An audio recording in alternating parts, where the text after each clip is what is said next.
Small Business Tuesday continues with Your Money, Your Call. Hello and welcome to Your Money, Your Call. I'm Julia Lee from Bell Direct. If you have a question about shares, our phone lines are open on 1300 30 34 35, or you can always email us on yourmoney@skynews.com.au. And joining me on the panel tonight, we have John Athanasiou from Redleaf Securities and also Garry from Novus Capital. Another big day for the ASX 200, and I guess the big question on everyone's lips is where to from here and what should you be doing in this type of environment. So let's start by asking both our panellists. Garry, I might start off with you. Let's have a look at a technical view of the market.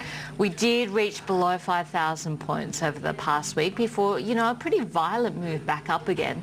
Do you see a retest of that level, more weakness to come, or are we just going to go and bounce from here? I should put a report out actually about this very thing because I'm technician, as everyone knows, so 17.2% drop in the XJO, so big move down. So if we look at last 25 years, we've had about 8 big washout moves like this, so moves that have, I guess, a large proportion moves in a short period of time.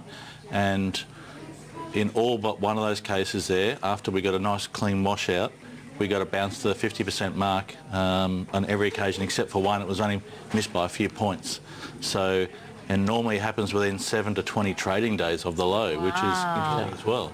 So it does say technically we can bounce here back up to 54.40, somewhere around there. So strange things, if you look at the 8 big clean-outs, 2 of them went on to become bear markets. So 2008, 2002 went slightly deeper later on. 2 markets came back and retested, so it actually did a higher low. So nice. Bounced the 50% mark, or maybe the 61.8, came back, did a higher low, then climbed higher. 4 out of the 8 went to a new high within 4 to 6 months. So no one out there could be thinking right now we can go back to 6,000 in 4 to 6 months. That's unheard of. But the reality is technically that's happened half the time in the last 25 years. So, wow. Yeah. So who knows? I'm more of the band that will probably get a nice bounce here, come back, get a high low, maybe build a couple of high lows and then get back up here, but take a bit longer. I think there's 2 of those markets took about 9 months, 18 months to get back up to the high. Because what's happening on the Australian share market is quite different from what's happening in the US. And the interesting thing about, I think, the US correction is how quickly it just fell off. There was no sort of warning. It was just bang, and then... It's kind of lagging really everything else. So it took a long time to actually get to have a decent correction there. So whereas sort of China's had this massive correction, 2/3 of the range. So you think it's over for the US as well? They're bouncing as well?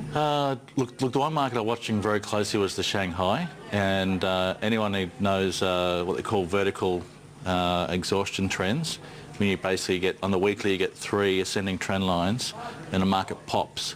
It always comes back and always comes back and to where the last drive started, and that was 3,000 on the Shanghai. So every, what they call blow-off trend, every vertical sort of pop always comes back to that where it started, and it was about 3,000. So now we've come back there.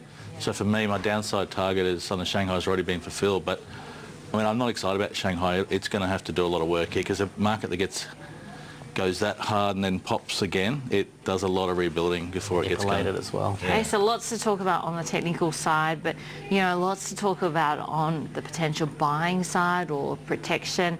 What are you recommending in this environment? The first place you have to start is with the banks. I mean, with the yield that they're paying right now, they represent phenomenal value. Personally, I think they're probably the best value since the GFC. People are concerned about, the recent capital raisings, but people have to remember that the banks are actually stronger now than they were prior to the capital raisings. So with the yield that they're paying now and cash rates this low, I don't think you'll find a better opportunity than getting to the banks right now.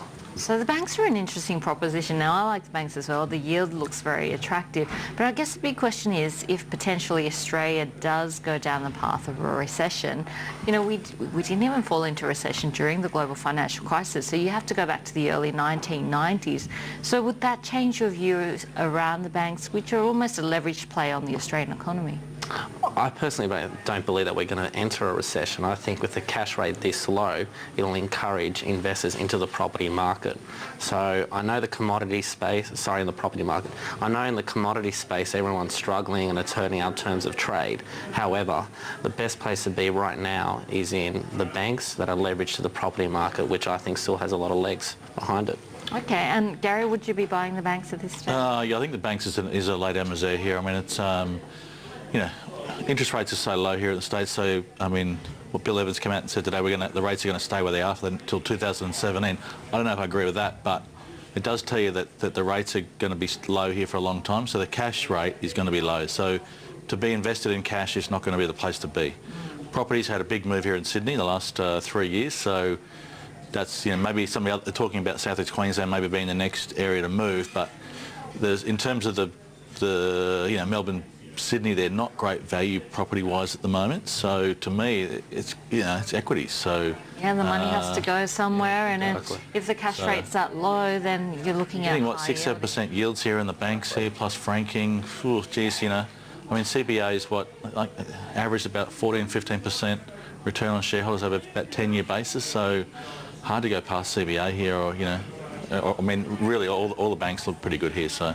Okay, there's plenty to talk about, but let's kick the show off with an email. We've got one here from Jimmy, who asks, can you tell me your thoughts on Slater and Gordon, SGH? It reported last week, and I was interested in the panel's thoughts on how it will travel in the medium to the long term.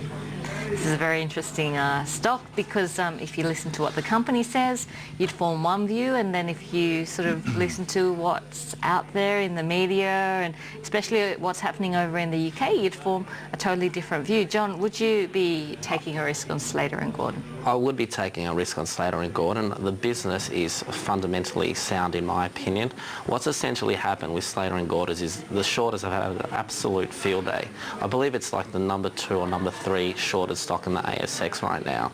So you had a little bad news, and it's been really exploited. It's just an accounting error that doesn't affect the fundamentals of the business. So I'm a strong believer that Slater and Gordon will be able to turn things around. Okay, so backing Slater and Gordon, I mean, Garry, it's been an absolute roller coaster ride for Slater and Gordon. Would you be buying here at these levels? I have actually. I was on the show here a couple of weeks ago, and I mentioned that I'm actually holding Slater and Gordon, so I have bought some down here. So I'm kind of around the sort of just square, sort of maybe slightly behind here, but I do like it here actually. Yeah, look, I'm not as maybe bullish as John here, but obviously the acquisition, I agree with what John's saying, but the acquisition is such a big one that it does put a bit of risk there just because of the pure size of this acquisition.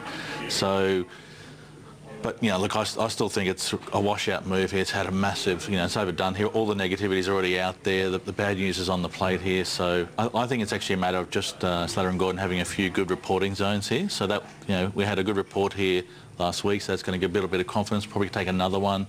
Some more updates just to get more confidence in the company there. But look, bit of shareholder damage done here, bit of confidence to come back in here, but I think the stock will drift back up to $455 here. I think we'll hear the short sellers squealing very soon on this one. Oh, okay, so both of our panellists very positive on Slater and Gordon. Let's go to our first caller of the night. Shane, welcome to the program. What's your question tonight for our panel?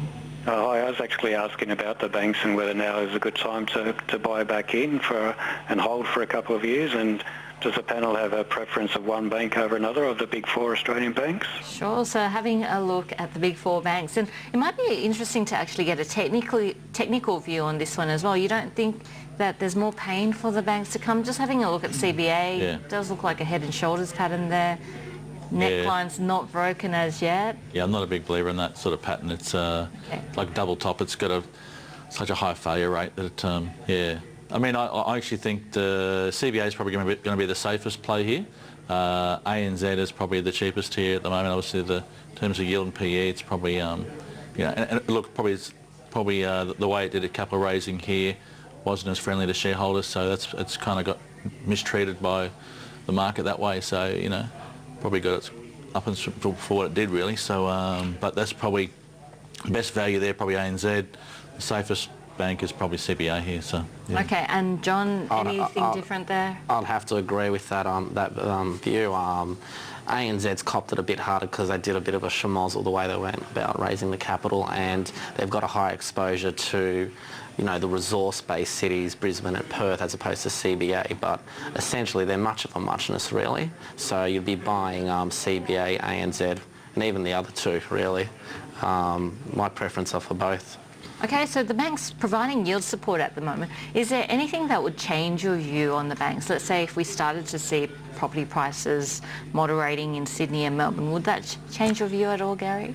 No, look, I think the property cycle's only just sort of started here, so I mean, generally they say this property cycle, 16, 18 years sort of cycle, so really for me we're only sort of 3 or 4 years into a positive cycle here, so we've had a big jump in the city markets. That's probably going to consolidate here, but they're all talking about South East Queensland now being the next area to move. So it's like the share. If you think about the share market, when the shares hit a low, the money goes to safety first. So it always goes to the CommBanks and always goes to the stronger stocks. And then as the market gets more confident, it goes to mid caps, and then as it gets really bullish, then it starts to filter into small caps. So the property market's it's no fluke here that Sydney's jumped here. That's an indication that the rest of the market will probably follow here, I think, but just might take a bit of time.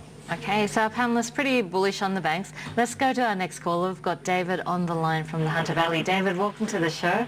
What's your question tonight, pal? Hey Julie, hey panel. I've got a question on primary healthcare, which is stock code PRY, or anything else in that healthcare mid to small range that looks good to you. Sure. I mean, primary healthcare is an interesting one. I mean, we've seen the stock moving from around about $5.50 to $4. So it has been a sharp pullback, and a lot of those healthcare companies which are exposed to the Australian economy have been struggling. So, John, is it now the time to be buying primary healthcare? I'd be picking up a few primary healthcare shares, Dave. You look at how it's performed, I'm sure it pays a healthy yield, and it's in a sector that's going to continue to grow. We've got an ageing population, and primary healthcare is one of the top companies in that particular sector. So I think given the recent market volatility, you'll be taking this opportunity to pick up some more primary healthcare. Okay, so looking at primary healthcare, range of different businesses, diagnostic services, I guess exposure to the ageing population, as John mentioned, but also big exposure to government moves, because a lot of that government expenditure is helping companies like primary healthcare.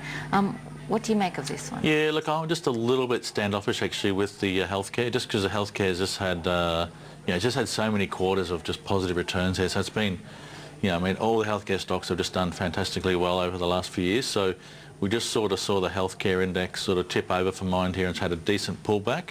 I'm just not sure it's finished sort of doing what it's doing on the downside here, but I do like the stock. For me, it's just watching here and just at this stage, there's still a bit of momentum on the downside, so there's still a little bit of selling coming into quite a few of the healthcare stocks. So that just suggests to me they might come a little bit deeper here. So okay, what type of levels would you be interested in picking up primary? Look, I mean, the stock has gone back below the 420, 410 low, which was the last sort of on the weekly. That's the last low, so that's a bit of a key level. So I like buying new lows, but it's just gotten here pretty quickly, Julia. So I want to sort of see a few signs here. And there's been pretty healthy volume on the way down as well. So when I see strong breadth in the volume, that tells me the sellers are fairly committed. So when I see fairly committed sellers, then I know that I should just sit back and wait for a few more signs here. So this one here, I'd probably want to see a higher low here, technically wise, just because the selling has been pretty strong. Okay, so you think that in the short term selling is going to continue there, the strength's been pretty good. John, what type of levels would you be happy to pick up the stock? I'm trying to pick the bottom. As they say, you get sticky fingers, but the fundamentals are right there for primary healthcare. You're never going to pick the bottom right now. I just think the sector is looking very good at these levels. Okay, on that note, we will be back with more after this short break. If you'd like to speak with our expert panel, please give us a call on 1300 30 34 35 or email us yourmoney@skynews.com.au, and make sure you get a cup of coffee, a mug of coffee as well.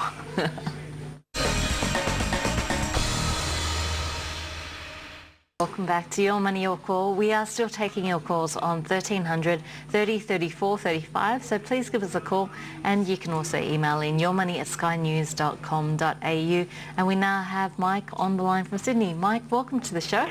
What's your question tonight? Oh, good evening, Julia and panel. My question is directed at you, Julia, about a stock called Asiana, AZK. I just want to know what you think of it. When's it coming back on, being relisted again? What market are they targeting, and where do you see the share price going from here? Sure, so having a look at Asiana, and whenever I see this chart, all I think is brain chip. So looking at I guess just the computer side of things and technology and computer intelligence. And I guess you need this type of technology from things like voice recognition. Mm-hmm. So for the computer to recognize your voice and to be able to move with what it's hearing and input that. Driverless cars. There's a whole myriad of potential applications. This was a backdoor listing and the shares did soar before coming down. The shares are currently in a trading halt while they do a capital raising, and I think they come back online mid-September, so a couple of weeks to go. Gary, what do you think of this one? Look, I don't know much about the company there, but the chart, looks a little bit sort of pump and dump, really. Sort of it's in the early stages there's some big volume. The stock really run up, basically popped, and then all the sellers sort of came flocking in. So the biggest volume week on the stock here was just happened to coincide with the high on the stock. So since then it's sort of sold off. It's had a little bit of a bounce, but the bounce didn't bring any volume in it. So when the stock did reach a reasonable level and tried to bounce, I didn't see any strong buying here. So it wasn't like the buyers came back in and the smart money, which maybe sold out a little bit high, it didn't exactly rush back in again. So that's a little bit concerned. But look, maybe they're probably partaking in the capital raising, so who knows here. So I don't know. It looks too hard to me, but yeah, it looks pretty risky. Look, it's a really small company, $31 million market cap. It's probably the type of thing you take a punt on. It's been around about 10 years in development in terms of trying to replicate the way the brain learns.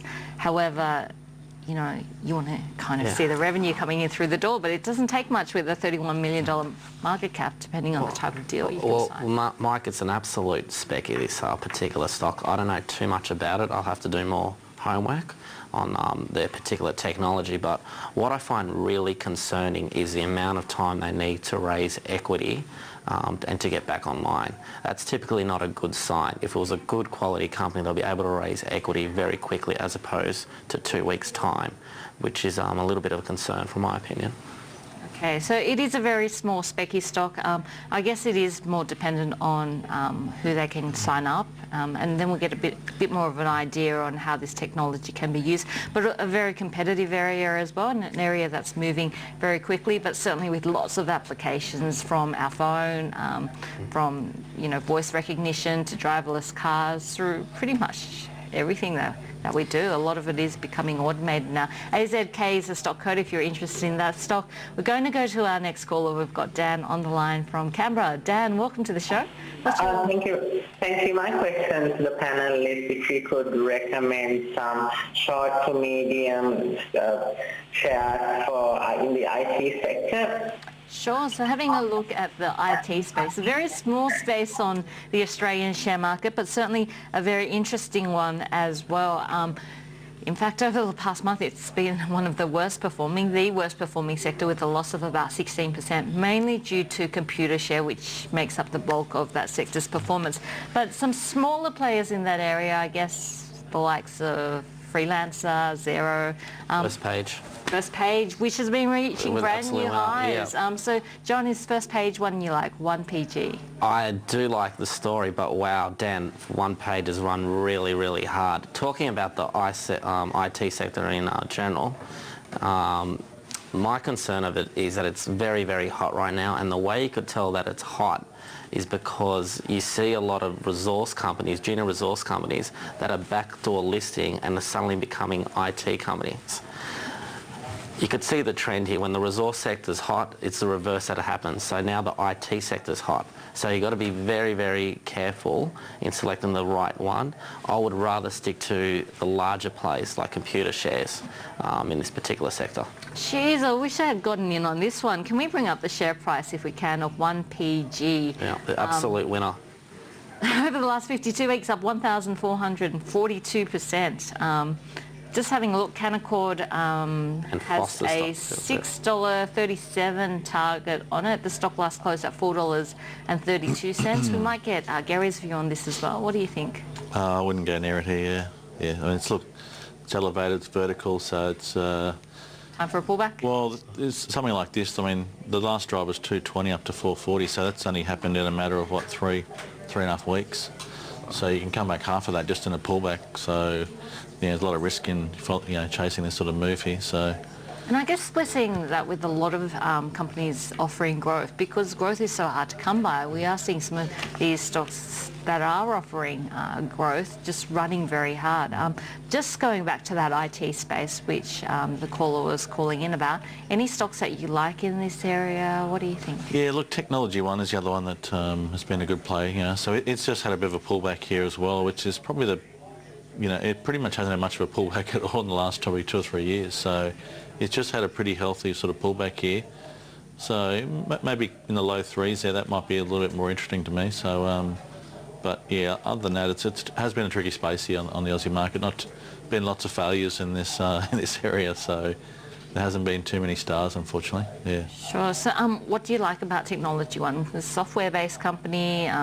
Yeah, look, it's just, it has been around for a while here, so unfortunately a lot of these players that do come and go here, they're sort of fly-by-night, and a lot of things can go wrong here, so these guys have been around here for quite a while, just pretty quiet actually too, just go about what they do. They don't, not a lot of hoo-ha out there, so just a pretty solid company here. So in a sector where there's been lots of dangers, it's just been pretty steady actually the whole time. Okay, it's been around since 1992.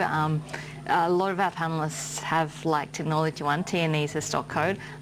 Is this the type of company that you'd be backing, John? Yeah, on a pullback, I'll definitely be having a look on these particular companies. Other companies you should look in this particular sector is Hub, HUB. That's another one reaching new highs. That's performing quite well. Quite a few of our Red Leaf Security clients have a decent position there. They keep on managing to increase their FUM business. So it's quite impressive business. So it's IT company that's connected to the finance sector, similar to Computer Share.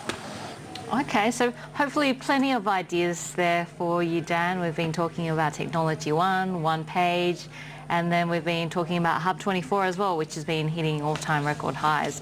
It is now time for a quick break, but we'll be back with more of your questions in just a moment. If you would like to speak with our expert panel, now is the time to give us a call on 1300 30 34 35, or you can email us yourmoney@skynews.com.au.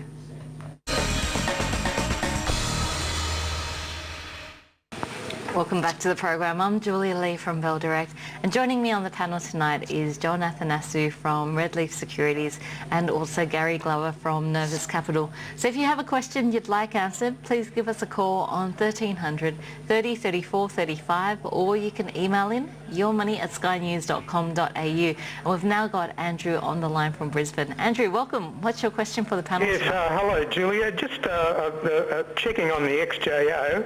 I'm just wondering whether it will go lower than the 4,800. It seems as though we're going down there at the rate of knots.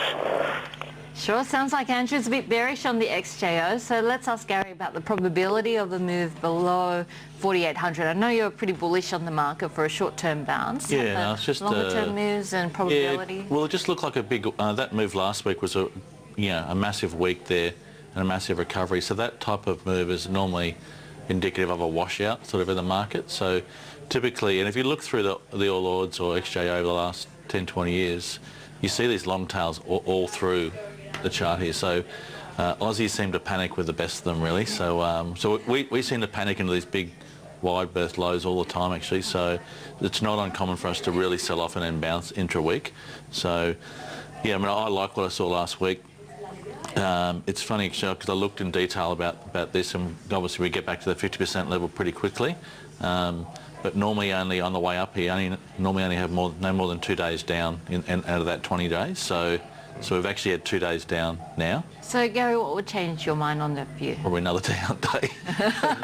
Okay, it'd only take one down day. We'll just be we've done something different, I guess. So yeah, I mean, look, there's no certainties, there's only probabilities. So if you study history as I do, and I look at how moves normally occur, so it's not uncommon for us to have a couple of days back, but we shouldn't really be having too many here. So, so inside day tomorrow, go up after that. It should be pretty quick here because, historically, we've basically done this between, as I say, 7 and 20 days here, back to 4-5 levels. So that tells us we're going to go up pretty quickly. So for our viewers who might not see you for a couple of weeks until you're back on the show, and if we do see a few down days and things are looking bearish, what then? What type of targets are you watching? Yeah, it's unusual because even 2008, where we had a bit of a washout, you still got to bounce back up to the 50% level before it went lower, longer term here. So we're going to be doing something very different here we haven't seen for a long time. We do continue to go down here. So particularly after such a, you can get multiple tests there, like a marginal new low again, but it's kind of rare here to do that so quickly. So yeah, I actually think we'll kind of bounce here. So so if look tomorrow, another couple of days down here, I'll probably be proved wrong. Yeah. Okay, so for the time being, Andrew, it looks like Gary looking more for the upside to the market on the XJO or the ASX 200 rather than the downside. Andrew, you should be Andrew, you shouldn't be looking at 4,800. You should be looking at 5,800. I think the market's going to have a decent rally, primarily because of the US Fed's delaying their decision to increase the cash rate. Obviously, there is potential to be wrong there if the US doesn't do what's expected, but given that's what's recently happened in China, they're devaluing their currency, I think that provides a strong incentive for Yellen to delay her decision to increase the cash rate. So we should have a decent Christmas rally. Okay. I was just going to say, you can sometimes get like a twin low. What do they call it, tweezer? The tweezer like bottom or something. Last year and the year before, I think. Yeah, so look, sometimes you do get those, so you can get a retest or go near it, so, but, so it just hasn't happened too often here, so, yeah. Okay, so interesting times on the ASX 200. Looks like, Andrew, you're a little bit bearish, but we've got two bulls on the show tonight. So looking up for the ASX 200, according to our panellists. Let's go to our next caller. We've got Ross on the line from Melbourne. Ross, welcome to the show. What's your question? Thanks for taking my call, Julia. I've got a question on Perpetual Limited. It seems to be going on a wild ride. 2 months ago it was at $58. It came down to $39. Come dividend. Today it was ex-dividend, gone down by 8%. I'm just wondering, does fundamentals, encourage to buy shares at this price, or do you think it's too highly priced? Let me just say, ouch, 8% move down on an ex-dividend. And I guess that screams out that a lot of people were just waiting for this dividend before choosing to sell out, because the dividend amount, I think, was $1.25 and the stock moved down $3.45 today. It was very much a down day on the market, so we know that these money managers are leveraged very highly to what the market is doing, and the market was down by 2%. But ouch. John, overreaction, is it going to bounce? Overreaction, Ross. Ouch indeed. Ouch is the right word. Ross, Perpetual, they're good money managers. It's a case of funds flowing back into their business. I suspect it will. The stock of this quality shouldn't be falling at these levels. This is definitely an opportunity to pick some more up at these levels, Ross. Okay, so buying opportunity. Gary, if you're bullish about the market, I guess you're bullish about Perpetual. Yeah, actually, this looks actually pretty interesting to me, because it's so we've gone up basically almost like 3.25 years here from 2011, and sort of lows up to the recent high, and now we've basically come back 50% of that price in about less than 6 months. So maybe 4 or 5 months, we've basically undone sort of 3.5 years of work. So it's a big overreaction. Looks very oversold. Last week, actually, we saw the bounce, and we saw big volume coming as well. So we did see the buyers step into the market there, and that did coincide with the 50%, which is around 38.80. So looks like a pretty good level to me. So technically, it looks very interesting here. Okay, so buying stock, if you don't hold it, what if you already hold the stock? I guess just holding on? If you hold on, yeah. I mean, look, after a 50% drop in 4 months, you'd be crazy to be selling here. Yeah, I think it's a bit late to sell now. You'd be, averaging in. You're good company, so yeah. Okay, so it looks like buying perpetual, it looks like oversold, due for a bounce, and just watching that, making sure, I guess, it doesn't reach a new low. So 37.25 was the low that it reached on the 25th of August. So just making sure that mark holds. Let's go to our next caller. We have Clive on the line from Brisbane. Clive, welcome. What's your question tonight? Hey, Julia. Hi. My question's on Woolies. I read in the Australian today that Aldi's rolling out 80 new stores, so they're putting the pressure on Woolies. I'm not sort of looking to buy at the moment, but I just want to know what the panel's thoughts were on how low this stock can go. Thanks. Hard question. Woolworths, how low can the stock go? I guess theoretically. Yeah, I'm not sure. I mean, look, it's pretty oversold here now, but look, there's no sort of positive catalyst so far, so it's been a lot of negative news. Obviously, Woolworths' result not so good. You got some board management changes taking place there. You've also got the other participants, obviously, Wesfarmers and Aldi doing pretty well. So competition doing well. It's not going so well.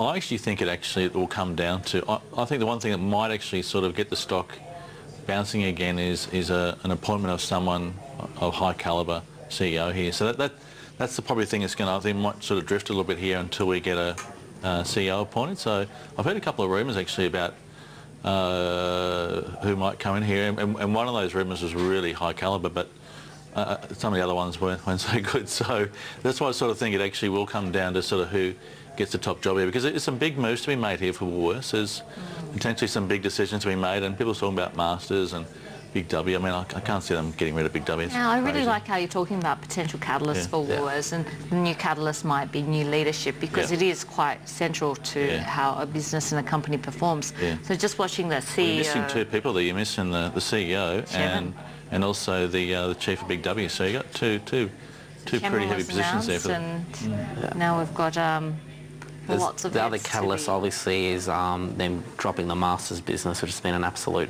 disaster and a flop. Listen, Woolworths can potentially fall a little bit lower, but it's looking awfully cheap, and it's prime for a good quality CEO to look like an absolute superhero coming in now and turning things around. It has so many competitive advantage, its locations and its brand recognitions. All right, you got Audi coming in, and Audis are squeezing their margins, but overall, Woolworths is an Australian icon and will be around for a while, and I can't imagine there won't be an international CEO not licking their lips, begging to join the company so they could look like a hero. Okay, so Superman needed to run Woolworths. We've got Gordon Cairns as the chairman for Woolworths. It's been an absolute horrible time, but both of our panelists pointing out that, potential positive catalysts they're coming up as well for Woolies shares. It is now time for an email, so we've got one here from David who asks, I was hoping to get the panel's thoughts on Macquarie Group and Northern Star. Are they a buy, hold or a sell? Let's start off with Northern Star, because this is a little bit different. We haven't spoken about a gold stock on the show tonight as yet. So looking at gold and looking at Northern Star, I mean, both of you are quite bullish on the market. So gold tends to be that place where you go to when there are wobbles and the Aussie dollar is going to potentially fall to 60 cents. Not if you're bullish on the Australian economy and bullish on the global economy and bullish on the market. So John, what do you think of gold? Gold, I'm not very bullish on. Obviously, my opinion will it change if the US, if the US decides to increase the cash rate, that'll be real trouble for gold, broadly speaking. So I'll encourage investors to move away from an asset class that doesn't pay a yield. Northern Star, though, is a quality company. It's probably one of the best performers, if not the best performer in that particular sector. The management has done a phenomenal job of picking up a tenement that was disregarded a few years ago and turning it one of the premier deposits within Australia. And I believe they also pay dividend, which is quite impressive for a gold company. Yeah, so Northern Star, I mean, it has been one of the best performing gold companies in that gold subsector. Gary? If you had to be in one, that's probably the one you'd... Oh, it sounds like you're a bear on gold as well. I don't sort of subscribe to the whole, markets in turmoil go long gold, because that hasn't been the case. It's been probably 30, 40 years since that's been the case, so everyone keeps sort of hanging on to, it's deflation, it's market turmoil. I mean, there's so many gold bulls out there, I guess, that they're always writing stories on reasons why it might be going up. But the reality is it's actually gone up, usually in better times, rather than actually in turmoil. So okay, so that's Northern Star. What about Macquarie Group? What do you think, Gary? Yeah, and that's a tricky one actually, because look, obviously Macquarie's going pretty well here, but look, the correction is sort of still fairly small for me. I know it's gone from 85 to 70. That sounds like a big number, but in terms of sort of where it's sort of run from and where the last drives come from, it hasn't been a decent sized correction there. So I don't know, it's hard to get overwhelmed by it. But look, the company's going pretty well, so it's I can see why people would want to stay in there really, because it's got a unique place in the Aussie market really for that investment space, and we don't have too many international investment banks that are they've got that upside potential there. Okay, so Gary's just not excited about these valuations, potentially wants to see a bit more pain before he gets I'd love to see excited. It lower so I could buy it. Yeah, that's what would come down to. Okay, so you'd be holding it around these levels? Yeah, I'd say so, yeah. Would you be selling? No. So hold. How about you, John? I'd be holding Macquarie Group right now, and I'd probably be encouraging you to look at the big four boring banks first before you get into an investment bank. I think the big four boring banks present greater value than an investment bank. Okay, so it looks like John preferring the big four banks to Macquarie. I guess the only real financial space we haven't spoken about are the regionals. Big four banks, Macquarie or regional. What do you think, Gary? Look, the top four in CBA at the moment, it's just flock to safety. So I just know that the market, when the market bounced here the last few days, that stock was up $4 or $5 in about 4 days. So I just know the market's going to go to that stock first. That's the proxy. That's the safe play. So market heads to safety first. So if you're smart, you can play the big stocks first. And then as you tail it down, you can start to move down the rankings. Absolutely right. Bank of Queensland was down 3%. Bendigo and Natalie was down 4% today, John. They're great banks, and I have to agree. You have to go to the big guys first before it filters down to the regionals. Not to say that they're not quality institutions, but there's greater value with the big four. Okay, on that note, we're taking a short break, but we'll be back to answer more of your questions in just a moment. If you'd like to speak with our expert panel, our phone lines are open on 1300 30 34 35, or you can email us yourmoney@skynews.com.au.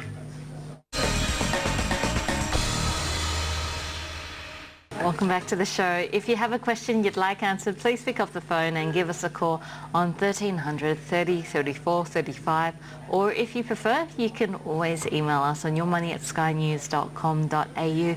And we now have Ian on the line from Melbourne. Ian, welcome to the show. Thank you very much for taking my call. You're very welcome. Please tell me what's going on with Telstra. It's all down, down, down. Why? I should be laughing at $6.73 was the high that we saw not too long ago. Now the stock's pushing $5.66. It was down another 1.9% today. A lot of people worried about these talks with the Filipino group, San Miguel, on the potential wireless tie-up. But, it's been a darling of the market, and we might start off getting a technical view from Gary, because it does look like a few technical barriers here have been broken down. Would you be buying this stock at the moment, Gary? Yeah, look, it does interest me here. It is a little tricky here because I know it's a market darling. It's obviously come back. It's like, it's obviously in a great position there, great yield there, but it is still trading on about 16 times earnings, so it's still not cheap. So, look, it's been humming along quite nicely, I think. But look, there's always room potentially for it to come up. There's a few concerns there. If there's some growth concerns, then obviously it can come back. But Yeah, it just hasn't been cheap for a while, I guess. That's the only issue, you know. Where to me, like, the banks have come back to a pretty nice PE, pretty low PE. Telstra's still on a relatively, you know, not a cheap PE, so... And there's not a huge amount of growth, which is why I guess there's this talk of, you know, getting into emerging markets to try and chase that growth. But the problem is not a lot of experience in emerging markets, in the Philippines, and I guess that has the market worried. Does it worry you, Garry?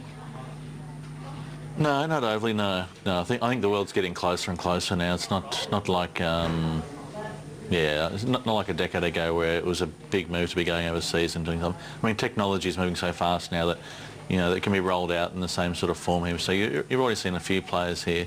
REA, SEEK obviously move internationally, so can be done. I think the barriers to entry are a lot less now than it used to be. So. And I guess, John, when you get such a mature company like Telstra, it does become more difficult to find that growth, especially when here domestically you are starting to see them being challenged by Vodafone and Optus, who are being quite aggressive. What's your view on Telstra? My view on Telstra right now is obviously they had to do what they had to do in relation to the Philippines. They're searching for growth.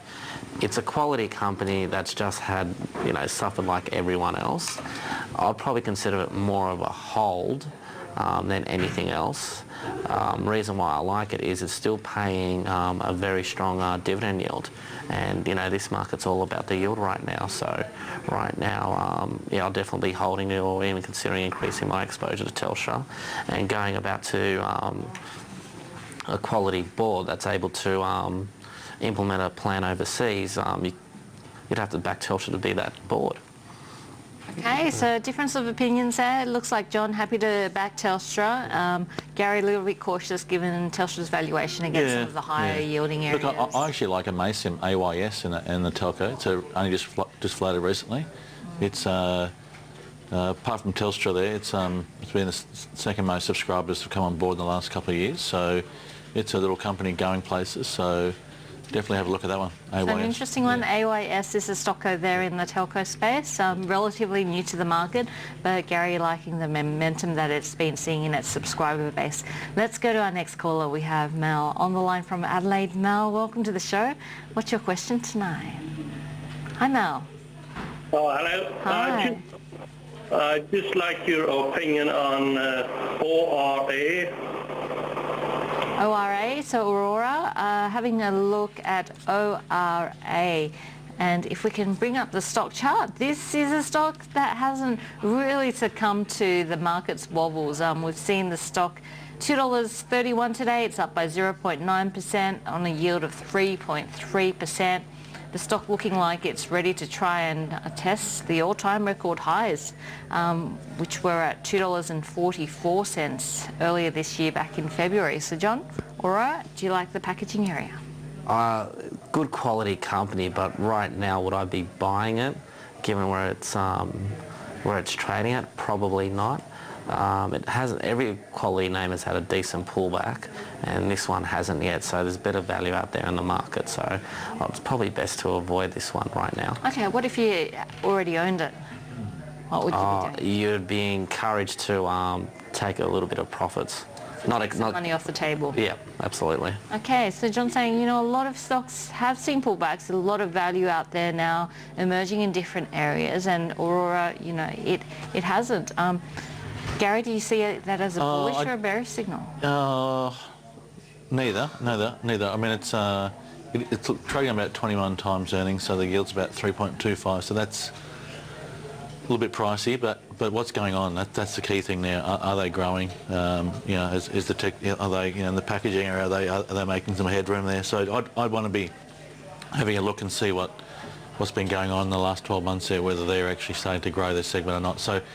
Yeah, the share price looks fantastic. So, but if they haven't been growing, then I'd definitely be selling, as John says. But if there's been a bit going on there, and they're getting some traction there, then there might be a good reason for why the share price is going, because it's trending pretty strongly. So any stock that, there's always that old saying, when stocks don't pull back, and in the bear markets, they're usually the strong stocks. So oftentimes, you always go looking for the ones that pull back the most. The ones that actually pull back the least are the strong ones. They end up sort of going forward. So sometimes the strong stocks can be strong for a very good reason. So. Yeah. I mean, it's hard to argue against a company that's grown 26%, dividends are up by 25%. The stock hasn't really pulled back. It looks like it's seeing quite a bit of support here. Yeah. So I guess John's seeing other opportunities on the market, but Gary's saying that, perhaps this is a sign that it's going well and it might continue to outperform here. Yeah, so ORA is the stock code there. Let's go to our next caller. We have Michael on the line from Sydney. Michael, welcome to the show. What's your question tonight? Yeah, hi. Look, today company DVI reported it's a small travel tech company and their numbers come through very strong and by all presentation-wise they are looking for big growth as well in the future. So I just wanted to get the panel's take on DVI. Sure. So DVI, we won't spend too much time on it. It is a very small company, $16 million market cap. The income was just $1 million.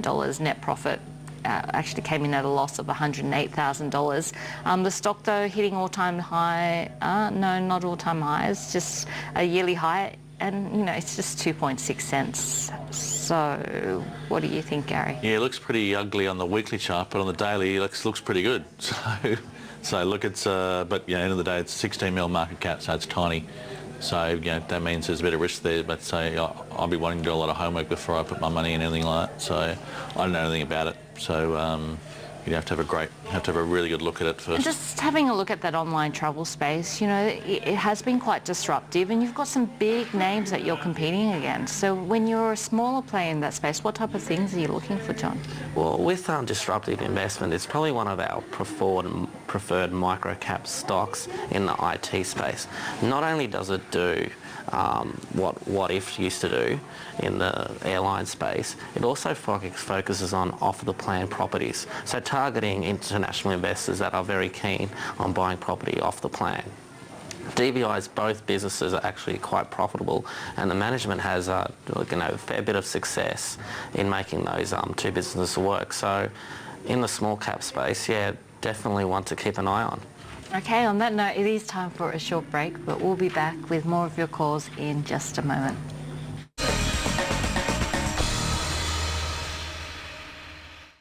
Welcome back to the program. I'm Julia Lee from Bell Direct, and here with me is John Athanasiou from Redleaf Securities and also Garry Glover from Novus Capital. We are still taking your questions, so please give us a call on 1300 30 34 35, or you can send an email to yourmoney@skynews.com.au.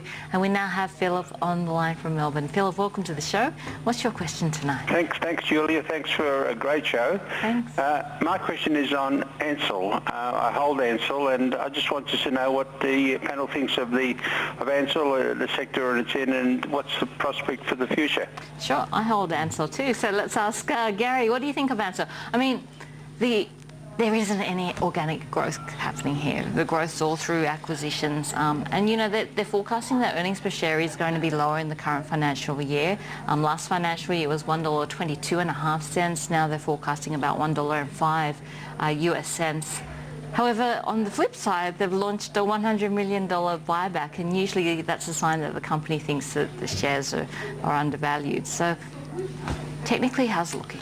It's come off quite a bit actually. Probably, the result was only just a bit under really expectations. I wasn't massively under, but the share price got torched a little bit there, so has come back a bit here. I'm sort of a bit neutral here actually, because it's had a nice bounce already off the lows.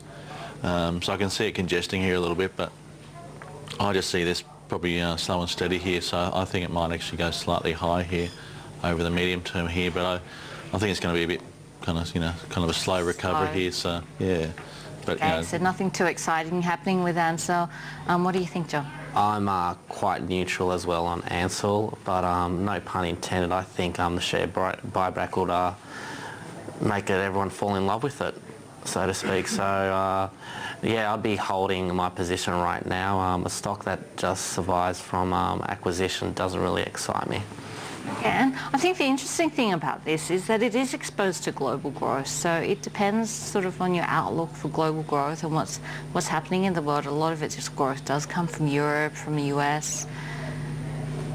Pretty saturated, you think, really? How many more condoms can we sell? Well, there's plenty of that. Okay, so that's Ansell. We have seen a pretty big pullback. It looks like neither of our panelists too excited on Ansell. AWN's the stock code there. Let's go to our next caller. We've got Ray on the line from Sydney. Ray, welcome to the show. What's your question today? Good evening, Julia and panel. Look, I'm making an inquiry on Santos. I know they've been battered in the last 12 months. They've dropped probably about 300% in comparison to the other majors, being Woodside and Oil Search. I was just wondering why they've been hit harder, a lot harder than the other oil stocks, and whether you think around the levels of $4.80 is a good buy for them at the moment. Oh, this is a hard one, because when I think of Santos, I think of a binary outcome. Either there's a takeover offer for the company and, the share price goes up, or they do a capital raising and, there's further dilution in the stock. So it's a hard one for me, and I guess it is because there's that capital raising possibility hanging over its head that it has been shattered a bit more than Woodside and Oil Search. John, would you be taking the risk in buying Santos here? You cannot be buying a stock on a potential takeover speculation. It might eventuate, but I'd probably put my money towards someone like Woodside. The reason why Woodside has, well, they've all underperformed, but Woodside not as bad as Santos is Woodside has a far stronger balance sheet than Santos. Santos, is under a fair bit of strife with its debt covenant, so they might need to raise equity to clear all that up. I mean, it's hard because even if you did clean up the balance sheet, you still have other problems underlying there. Yeah, but this is all about the market thinking they have to raise capital, because really, it hasn't. It's been very unlucky here, Santos, because it's sort of every time the oil price has had a decent sized move, it's always coincided with talk of a raising again, so it hasn't actually benefited from any of the bounce there. So it's really been belted pretty hard here. So this is a stock that could bounce back, quite sharply here, and have a big bounce. But until this sort of whole, it's come out twice here now, the company, so we don't need to raise money, yet the market still thinks it does. And the CEO's gone. So until we, all chips are off now. Anything could happen with Santos. The reason they're talking about takeover is because everyone thinks it's looking very cheap here. Well, just in the past month, the stock's down 35%, and that's compared to Woodside and Oil Search, which has lost around the 10% mark. Yeah, the problem is everyone else is sort of suffering as well, so you normally would need some good share price equity to sort of, so no one's going to have plenty of cash here, I imagine, in the oil space at the moment. So, and Santos is still a reasonable size as well, so... Would you be buying it, Garry?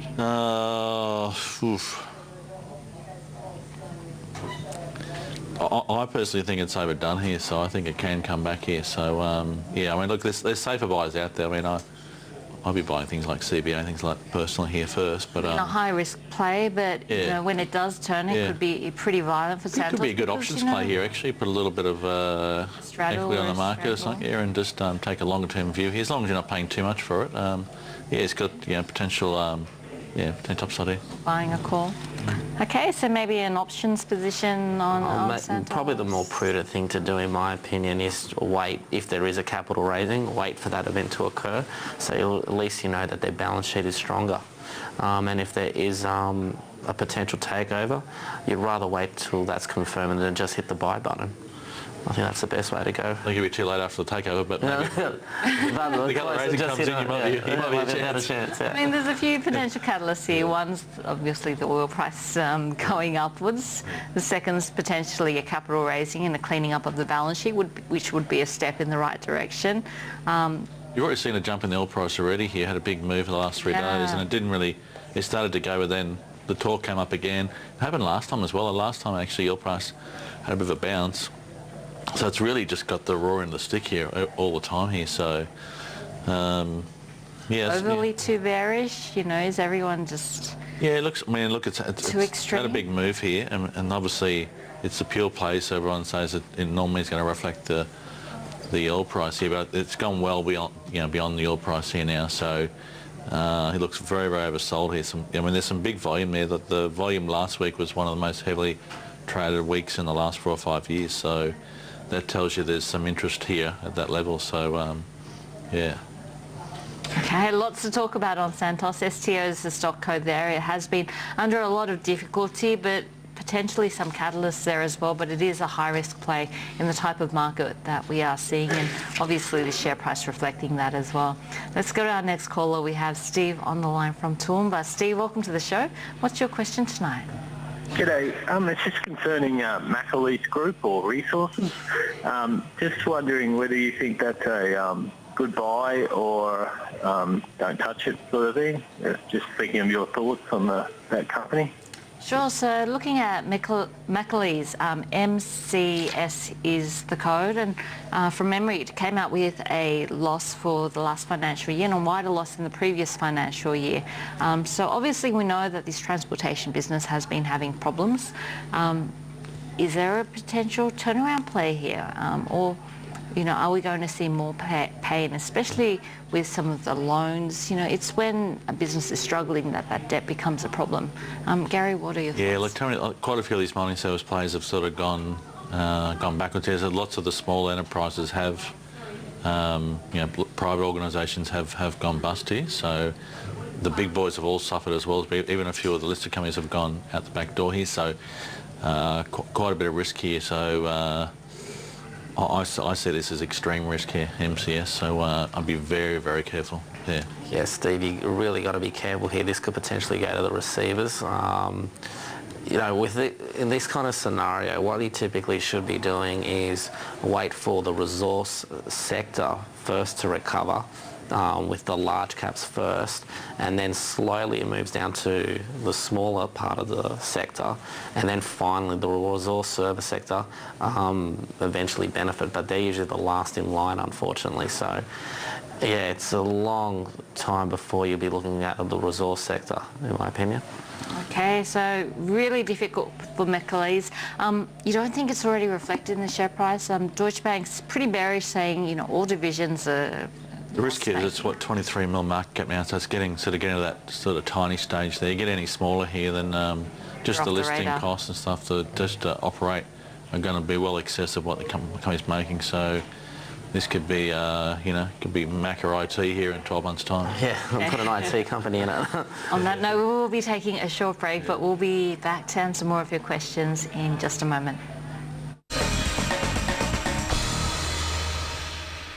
Welcome back to the program. If you have a question about a stock or shares, our phone lines are open on 1300 30 34 35, or you can email us on yourmoney@skynews.com.au. And we now have Frank on the line from Sydney. Frank, welcome to the show. Oh, good evening, guys. How are you? Good. How are you doing? Yeah, good, thank you. How can we help you today? Just ringing, calling in to just ask you guys. I'm pretty much a typical mum and dad investor, sort of thing. Pretty good to me, it's been so far. I'm just wondering, have I made a mistake with Medibank Private this time? Sure. Did you get in on the IPO? Yes, I did, yes. Okay, so looking at Medibank Private, MPL is the stock code there. A lot of private investors managed to get in at $2. The stock's now jumped to $2.40. Is it time to hit the eject button, or is there further to go? John, what do you think? In my opinion, Frank, you should be holding your Medibank Private shares. I wouldn't be adding on to your existing positions until the stock potentially falls back below the $2.20 mark. You've got to remember with Medibank Private, it's going to be the dominant player in its particular sector. It's in the healthcare space. Very few competitors that could really touch its market dominance. And in addition, it was part of the public service, and there's a lot of fat there that they could continue to cut. A lot of market participants with Medibank got it wrong. It fell below the IPO price fairly recently, and then they proved all the critics wrong when they came out with their financial results.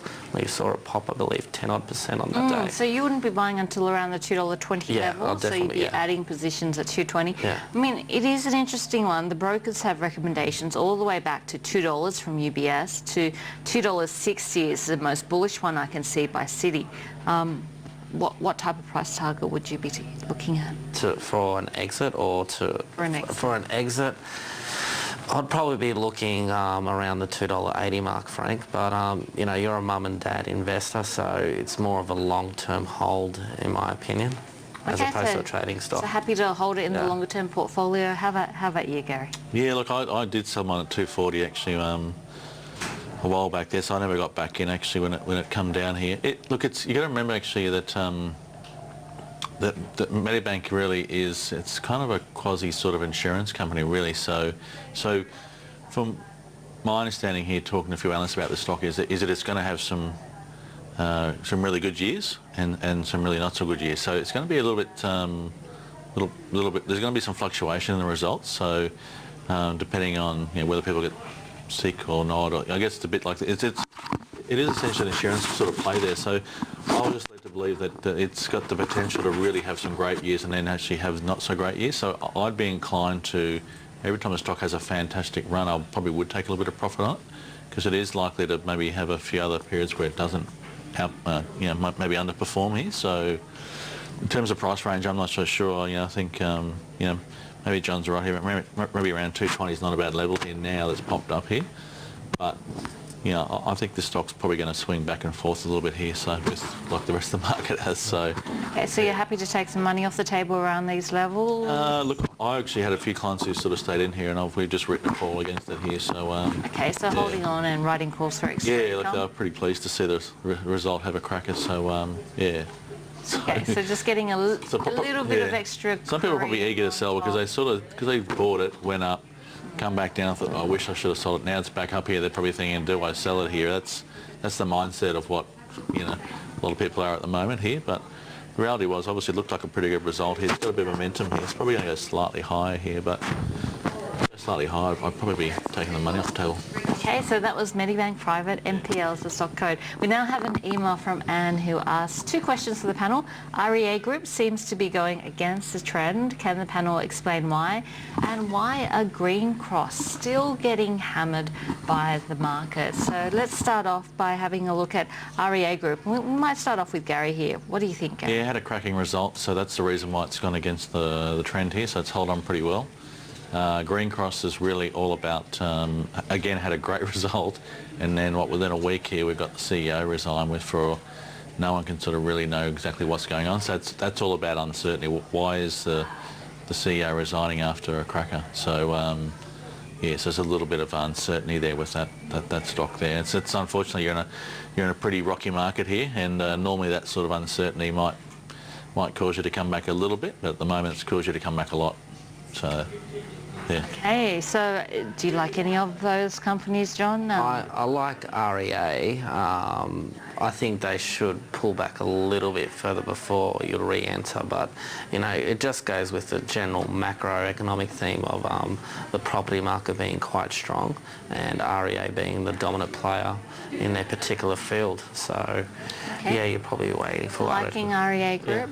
What about Green Cross? Too much risk at this stage, and then you have a competitor now in that whole roll-up model, Australian Veterinary. Yeah, that's done very well. So I mean, like the Green Cross result was actually really good. It was just all about the CEO. So probably once a bit more information comes out here about Green Cross and why the CEO stepped down here, that might help or make things better or worse, depending on what it is. So on the sidelines until a little bit more information and a bit more clarity. On the REA, I saw something really interesting last week about REA, saying that 45% of advertising real estate is still in print. So really, a lot of people are sort of saying, we're near the top of the cycle, or that, So at the moment here, still, it's one of the few advertising areas where they're still spending money on newspapers and the weekly bulletins or the regional papers that go out there. So still big bucks going into the print there. So the argument there is still online space has still got a lot to go. So there's still potential more money can go into that segment. So I thought it was really interesting. Actually, now that you mention it, my local rag, just a neighbourhood newspaper, half of that is all. Yeah, like the Manly Daily is massive print. So still a big segment there. So really, online hasn't really reached saturation in real estate. Yeah. It's an interesting one. So REA Group there, as well as the other company that we were... Green Cross, of course, being hammered because CEO leaving. Let's go to our next caller. We've got Frank on the line from Melbourne. Frank, welcome. What's your question tonight? Oh, hi there, Julia. It's Frank here. Yeah. Julia, I've got a question on AWE. It's AWE is the code. Yes. Just would like to know what your thoughts and the crew's thoughts are on where this company's heading. I've had it for a little while. Yeah. And it's, the bottom's dropped out of it. So tell me whether it's worth hanging on to. Sure. I mean, thank you. We were talking about Santos, but I guess one company that's been doing worse than Santos is AWE, obviously because the oil price has been in decline. But AWE being a smaller player, it means that a lot of its joint venture partners are in a pretty hard position in terms of balance sheets. So, in developing those joint venture projects, for example, the one in Indonesia is with Santos. Yeah. So that looks unlikely to be fast-tracked anytime soon. It's not looking too good. Having said that, though, if you're still holding the shares, what do you do, John? Well, the thing with AWE and all the smaller players, it's almost like for the bigger guys, your Santos and their joint ventures, it's almost like the holiday house. So when you're in trouble, you sell the holiday house. So these joint venture agreements could easily be unwound. So I think that's reflected in the share price and why it's copped such a beating. The problem is now it's almost too late to sell, but I definitely wouldn't be entering in at these levels. It's never too late to sell. So you'd be holding on for the time being, holding on for the time being, but I would not be entering at these levels, no. Okay, and how about you, Garry? Yeah, tricky one here because it's 2008 high. It's basically had nothing but lower highs and new lows been made since then. So it's been really just trending down here fairly constantly and fairly clearly. So just gone to a new low again. So it looks pretty negative here. So normally if I saw volume sort of drying up or the sellers drying up here, but I don't see that. You just see the sellers seem to be fairly firm here. So and the trend's firm. So it's going to need something drastic there for a turnaround there. But so I don't know the stock that well, but the trend doesn't look too good. Okay, so still trending downwards with no signs of bottoming. Garry says that he usually looks for a sign of bottom or at least some of the selling drying up before he starts to get interested in I think the stock. small to medium segment in terms of all the resource plays here is going to be difficult. I advised a long time ago that you shouldn't be in small medium miners here. You should only really be playing some of the big boys if you have to play them. So it's just going to be a tough segment moving forward here. I mean, I know commodity prices are probably on their knees here, but they're more likely to flatline rather than stop declining here, I guess. So I don't see them popping up or having another resource rally here. I think the one thing, having looked at resource commodity prices historically, they tend to sort of have these big moves. They sort of pop, and they pull back. They might get a double pop, but then they can spend a lot of time actually just doing nothing. So the basket actually going sideways for long periods of time, so multiple years and stuff there. So I kind of think here that the commodity prices are probably on a flat line here for a while. Okay, so that was AWE. It's been a pretty tough ride, unfortunately. Still looks like it's in that downtrend, according to our panellists. So until it shows a sign of bottoming, really difficult place to be in that mid to small cap energy space.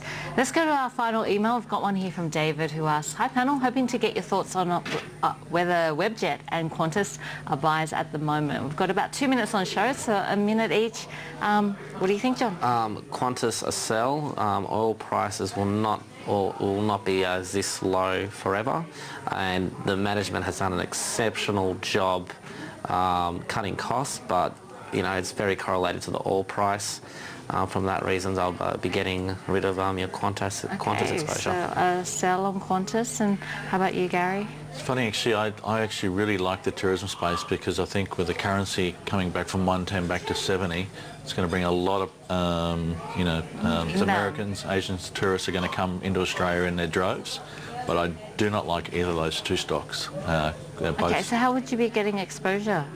Good question. So, look, a little bit of Flight Centre there, maybe Village Roadshow. Obviously, the fact they've got, it's already popped a little bit, Village Roadshow.